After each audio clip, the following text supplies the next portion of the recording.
देखिए, बीजेपी के लिए केवल बिहार की जनता नहीं, इस देश की जनता, किसी भी प्रदेश की, किसी भी कोने की हो, किसी भी गांव शहर की हो, बीजेपी के लिए कोई मायने नहीं रखती इस देश की जनता।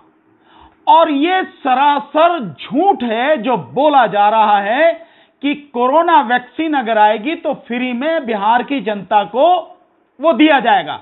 और इससे एक सवाल बहुत सबके दिमाग में तुरंत ही आना चाहिए, अच्छा तो आप बिहार की जनता को तो फ्री देंगे, तो इसका मतलब यह है कि बिहार जो बाकी देश की जनता है उसको क्या, उसको इसका मतलब आप पैसे में देंगे? बिना पैसे के इस देश की जनता को कोरोना वैक्सीन की दवाई नहीं मिलेगी, इसका मतलब तो यही है ना जो समझ में आ रहा है। तो अब यह भी बताया जाए कि जिस देश का प्रधानमंत्री 10,000 करोड़ रुपए के जहाज में जो स्पेशली अपने लिए मंगाया है, और ऐसे 10,000 करोड़ के 2 जहाज आए हैं, उन जहाजों में राष्ट्रपति और प्राइम मिनिस्टर के लिए, तो प्राइम मिनिस्टर 10,000 करोड़ के जहाज में चलेंगे, जो 10,000 करोड़ में कम से कम 10 जो ये है अपना जो क्या कहते हैं, जो फ्रांस से राफेल विमान आया है, 10 राफेल विमान जो है आ सकते हैं, उस 10 राफेल विमानों की कीमत के एक विमान में प्रधानमंत्री अपने लिए अकेला चलेंगे। तो प्रधानमंत्री के लिए तो इतना सब कुछ। इसके अलावा प्रधानमंत्री पर मैंने बार बार बताया, फिर एक बार बताता हूं, लोगों को समझना जरूरी है कि प्रधानमंत्री के लिए 2014 से अब तक लगातार 2 लाख रुपए प्रति मिनट उनके प्रचार पर खर्च हो रहे हैं, ऑफिशियली जो खर्च हो रहा है मामला, और चुनाव में जो खर्च हो रहा है। इसके अलावा प्रधानमंत्री जो 6 बंगले हैं, 6 बंगले, 2-2, 2.5 एकड़ के 6 बंगले, उनकी मिला के एक प्रधानमंत्री निवास बनाया गया, इतने बड़े उसमें मकान में रहते हैं, और प्रधानमंत्री की उसमें सेवा में हर समय 1,000 लोग काम करते हैं। तो प्रधानमंत्री के एक व्यक्ति के लिए इतना सब कुछ, और देश की जनता के लिए पैसे में कोरोना वैक्सीन, जो कि सबसे मतलब एक भयानक महामारी के लिए जो दवाई है, वैक्सीन बनाई जा रही है, वो भी औरों को मतलब पैसे में दी जाएगी, फ्री में अगर बिहार को दी जाएगी तो बाकी सबको पैसे में दी जाएगी। नहीं तो ये कहने का मतलब ही क्या है भाई, ऐसी महामारी है, और पीएम केयर फंड में जो हजारों करोड़ रुपया जमा हुआ है, वो सारा का सारा पैसा उसका क्या होगा? क्या वो लोगों की मदद के लिए नहीं है? क्या पीएम की केयर के लिए है? वो पीएम केयर फंड मतलब प्रधानमंत्री की जो सुरक्षा है, प्रधानमंत्री की देखभाल के लिए फंड है भैया, मतलब नाम उसका है इस तरह से प्रधानमंत्री की। तो ये जो कहा जा रहा है, नंबर 1, ये सरासर बीजेपी द्वारा झूठ बोला जा रहा है। नंबर 2, ये बहुत बड़ा सवाल खड़ा करता है, मतलब ये करता है कि देश की जनता को कोरोना की वैक्सीन फ्री नहीं मिलेगी, पैसे से मिलेगी। सर सवाल अब ये उठता है कि जैसे लगातार जब ये महामारी फैली हुई तब से आकर के करीब 7 से 8 बार प्रधानमंत्री ने देश को संबोधित किया, उसमें ये बोला कि आपदा को अवसर में बदलिए, तो क्या इस आपदा के लिए मतलब अवसर में बदलने की बात? बिल्कुल बिल्कुल नहीं, सब कुछ देखिए, अब तो जो भी जिस तरह से इस देश को लूटा जा सकता है, जिस तरह से इस देश को पूरी तरह से लॉकडाउन करके, बंद करके, लोगों को कैद करके, लोगों को बीमारी के नाम पर डरा कर, जो भी अपने लिए, अपनी पार्टी के लिए, अपने हिंदुत्व के एजेंडे के लिए जो भी हासिल किया जा सकता है, उस सब के लिए यह अवसर है कि कोरोना जो महामारी है वो अवसर बन गई, और इस आपदा में अवसर बना के इस देश को तबीयत से लूटा जा रहा है, और जो प्रधानमंत्री के चहेते पूंजीपति हैं, उनकी झोली में कौड़ियों के दाम, इस देश की तमाम संपत्ति को डाला जा रहा है। यह स्थिति है। तो आपदा में अवसर उन्होंने बना लिया, और आपदा में अवसर बनाकर मौज ले रहे हैं। सर फिर इन सब चीजों को देखते हुए चुनाव आयोग क्यों नहीं एक्शन ले रहा है? क्या चुनाव आयोग को दिखाई नहीं देता है? देखिए, चुनाव आयोग को सब कुछ दिखता है। मैंने आपको बताना बार बार, चुनाव आयोग गुलाम है, और गुलाम की कोई औकात नहीं होती है। गुलाम तो जो उसका मालिक है, जो हुक्म करेगा वही उसको सर झुका के स्वीकार करेगा, मानेगा इसकी। तो जिस तरह से गोदी मीडिया गुलाम है, उसी तरह से चुनाव आयोग, उसी तरह से सीवीसी, उसी तरह से सीबीआई, उसी तरह से ईडी, उसी तरह से सीएजी, उसी तरह से बाकी लोग, जब कोर्ट तक जो है सरकार के खिलाफ जो कोई भी फैसला करने की हिम्मत नहीं रख रही, सरकार के हक में ही फैसले जा रहे हैं, उस स्थिति में आके खड़े हैं आप। तो इलेक्शन कमीशन की क्या औकात है? इलेक्शन कमीशन ने तो अपने आप को कब से उनके जो सामने जो अपने आप को बिछा दिया और गुलामी कर रहा है, तलवे चाट रहा है उनके, इससे कोई बात ही नहीं है। प्रधानमंत्री नरेंद्र मोदी जाकर के बिहार चुनाव में रैली को संबोधित कर रहे हैं, जनता को संबोधित कर रहे हैं, बिहार में प्रचार प्रसार करने में लगे हुए हैं।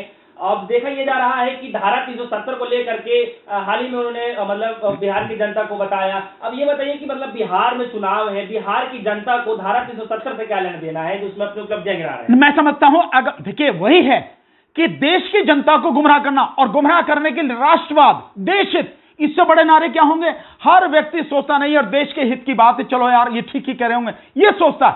इसीलिए राष्ट्र हित में जो है लोग कई बार चुप रहे। लेकिन देश की जनता इस बार ये सब कुछ अब समझ चुकी है कि ये राष्ट्र हित के नाम पे, हिंदू मुस्लिम के नाम पे, हिंदुस्तान और पाकिस्तान के नाम पर, देश हित के नाम पर, जनहित के नाम पर केवल देश को बर्बाद ही कर रहे हैं, देश की जनता को गुमराह कर रहे हैं, देश को लूट रहे हैं और देश के साथ झूठ का एक आडंबर खड़ा कर रहे हैं और कुछ भी नहीं है। झूठ और झूठ और कुछ नहीं इनके पास में।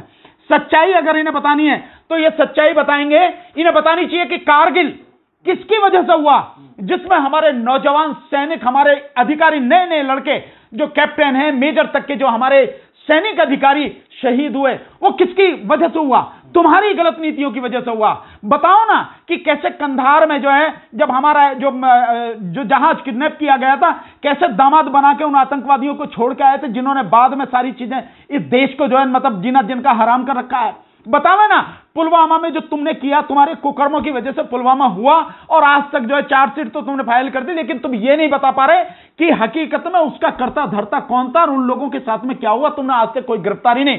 एक गिरफ्तारी हुई थी उस डीएसपी की, उसको भी जो है टेक्निकल आधार पर, क्योंकि चार्जशीट आपने समय में पेश नहीं करी कोर्ट में और उसको जो है बेल मिल गई 90 दिन में चार्जशीट पेश ना होने की वजह से। तो बता देना उसको कि पुलवामा जो हुआ उसके करता धरता हमें हमारी वजह से हुआ।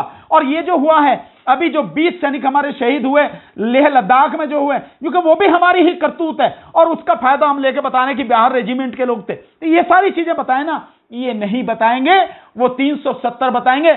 और ये भी बता मैं कि 370 बताते हुए तुमने ये कहा था कि वहां से आतंकवाद हमेशा के लिए खत्म हो जाएगा, कश्मीर तरक्की पे जाएगा। बताओ ना कितनी तरक्की पे गया, कितना बेड़ा गर्क उसके बाद से हो लिया। 40,000 करोड़ का नुकसान एक साल में, जो वहां का व्यापारिक जो वो है, वहां का चैंबर्स ऑफ कॉमर्स है कश्मीर का, जेएंडके का, उनका कहना है कि 40,000 करोड़ का नुकसान अब तक हो चुका है और बाकी जो और नुकसान हुआ है वो अलग। ये स्थिति है। तो 370 को कहने से पहले जो इसकी वजह से हुआ वो बताओ। और ये भी बताओ कि जैसे 370 कहा, जैसे जीएसटी कहा, इसी तरह से हमने जो नोटबंदी की थी, नोटबंदी के चार आधार बताए थे, आतंकवाद, भ्रष्टाचार, नकली नोट, ये बताए थे ना आधार। और तो क्या हुआ? सारे के सारे कहां हुआ सब कुछ? सर अब सवाल ये उठ रहा है कि एक तरफ प्रचार प्रसार करने के लिए बिहार में जितनी भी रैलियां नीतीश कुमार की तरफ से की जा रही है उसमें भीड़ देखने को नहीं मिल रहा है, और दूसरी तरफ देखने को मिल रहा है कि जो तेजस्वी यादव हैं उनकी जो रैली है उनमें भीड़ इतनी तादाद में आ रही है कि जितने भी सत्ता में बैठे हुए लोग हैं उनकी नजरें हैं तिरमिराई हुई हैं। अब तक सवाल ये उठ रहा है कि एक तरफ तेजस्वी यादव की रैली में इतना भीड़ का उमड़ना और दूसरे साइड नीतीश कुमार जी जो है उनकी रैली के अंदर में उनका भड़कना कि आपको वोट देना है तो दीजिए वरना कोई बात नहीं चले जाइए। मतलब ये बौखलाहट क्या कहती है? ये बौखलाहट ये कहती है कि वो चुनाव हार चुके हैं। ये बौखलाहट, ये खींचाहट जो है इस बात को सिद्ध कर रही है कि नीतीश कुमार और बीजेपी ईमानदारी से चुनाव हार चुके हैं, उनके पास अब कुछ नहीं है। और तेजस्वी यादव की जो मीटिंग्स है उनमें अंधाधुंध भीड़ का आना, नौजवानों का उसमें पार्टिसिपेट करना, इतने भारी जो जनता का जो उमड़ के आना, जैसे उबाल आ रहा हो, वो इस बात को सिद्ध कर रहा है कि बिहार की जनता परिवर्तन का मूड बना चुकी है और नीतीश कुमार को विशेष रूप से और साथ में बीजेपी को ठिकाने लगा देगी।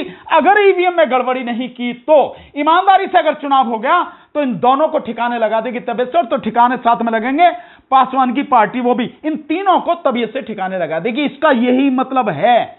और इसी से समझ जाना चाहिए कि तुमने जो बोला उस झूठ को भी जनता समझ चुकी है, तुमने जो किया उन तुम्हारी करतूतों को, तुम्हारे कार्यों को भी जनता जान चुकी है। और जनता जान चुकी है कि अब क्या तुम्हारा बंदोबस्त पूरी तरह से करना है, तुम्हें सत्ता से बाहर करना। 15 साल तुमने केवल गुमराह किया, लूटा है जनता को, जनता के लिए कोई काम नहीं किया और इस बार वो बदलाव करके ही हटेगी। इसलिए आपको ये सारा नजारा बिल्कुल दिख रहा है। सर एक सवाल ये भी उठ रहा है कि तेजस्वी यादव की भीड़ को देखते हुए जितनी बौखलाहट सत्ता में बैठे हुए लोगों को है, इसी वजह से प्रधानमंत्री नरेंद्र मोदी की 11 रैलियों को रख दिया गया। अब बताइए जा रहा है, अब देखने को भी ये मिल रहा है प्रधानमंत्री नरेंद्र मोदी के पहले ही रैली में मतलब कुर्सियां इतनी खाली गई हैं कि खुद मीडिया को उतरना पड़ा है मैदान में, और ये बताते हुए कह रहे हैं कि प्रधानमंत्री नरेंद्र मोदी ने पहले कह दिया था कि 2 गज है जरूरी, कोरोना को देखते हुए लोगों को भीड़ नहीं लगा रही। इसको आप किस नजरिए से देखना चाहते हैं? नहीं तो फिर कुर्सियां खाली क्यों दिखी? फिर 2 गज जरूरी है तो जो सीटें लगानी जानी थी वो 2-2 गज पे ही लगाते ना, तो पता लग जाती। और वो भी कौन लोग हैं? वो भी सिर्फ वो पब्लिक नाम की चीज नहीं है। आपने देखा होगा, मैंने भी देखा है कि मीटिंग्स में बच्चे हैं 5-5, 7-7 साल के, 8-8 साल के, 10-10 साल के बच्चे भी बैठे हैं। बच्चों का प्रधानमंत्री की मीटिंग में क्या मतलब है? क्या मतलब है आने का? क्या कारण है, क्यों आ रहे हैं?